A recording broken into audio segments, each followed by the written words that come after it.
कांग्रेस विधायक दल के नेता प्रदीप यादव हमारे साथ हैं। कई मुद्दे इन्होंने सदन में उठाए हैं, भ्रष्टाचार को लेकर भी और सरकार के पॉलिसीज को लेकर। इनसे सीधे बातचीत करते हैं। सर, एक तो पेयजल विभाग वाला आपने मामला उठाया कि एफआईआर जो बेसिक चीज है वो लॉन्च नहीं किया जा रहा है। इसके अलावा दोहरे दाम पे, डबल कीमत पे ई रिक्शा की परचेजिंग हो जाती है, वो भी ऐसे पोर्टल से जहां रजिस्टर्ड वेंडर नहीं होते हैं। साथ ही साथ कुछ अन्य मुद्दे भी आपने उठाए।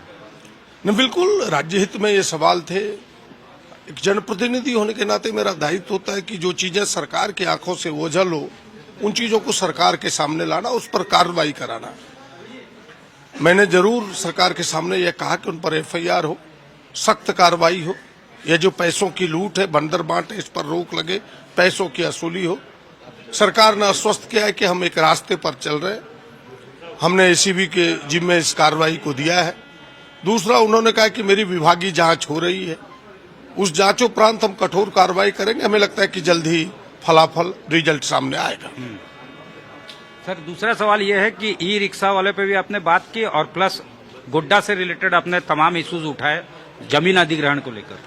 न, हमने एक महत्वपूर्ण सवाल जो 2014 से प्रारंभ है, झारखंड के हितों की अनदेखी करके यहाँ के किसानों का, यहाँ के रैयतों का, स्टेट का, देश का अनदेखी करके भारत सरकार और तत्कालीन राज्य सरकार ने मिलकर के अडानी को अरबों खरबों रुपए का लाभ दिया। यहाँ के किसानों की जमीन की दाम कम कर दिया, एसपीटी एक्ट को दरकिनार कर दिया। जो बिजली पॉलिसी 2012 था झारखंड को, उसको दरकिनार किया गया। यहाँ तक कि सेज के लिए ग्रुप ऑफ कंपनी को स्पेशल इकोनॉमिक जोन बनता है, इनके लिए कानून बदल करके इनको स्पेशल इकोनॉमिक जोन घोषित कर दिया। इन तमाम चीजों से अरबों रुपए का उन्हें मुनाफा। हमने कहा कि इसकी समीक्षा होनी चाहिए। वहाँ के स्थानीय लोगों को रोजगार नहीं मिल रहा है जिसके वादे किए थे, तो उन्होंने कहा कि मुख्य सचिव की अध्यक्षता में एक कमेटी बना के इसकी समीक्षा करेंगे। जांच उपरांत जो दोषी होंगे, चाहे कंपनी हो चाहे पदाधिकारी हो, ऐसे लोगों को दंडित करेंगे और झारखंड के लोगों को न्याय देंगे। हमसे बात करने के लिए बहुत धन्यवाद। Thank you.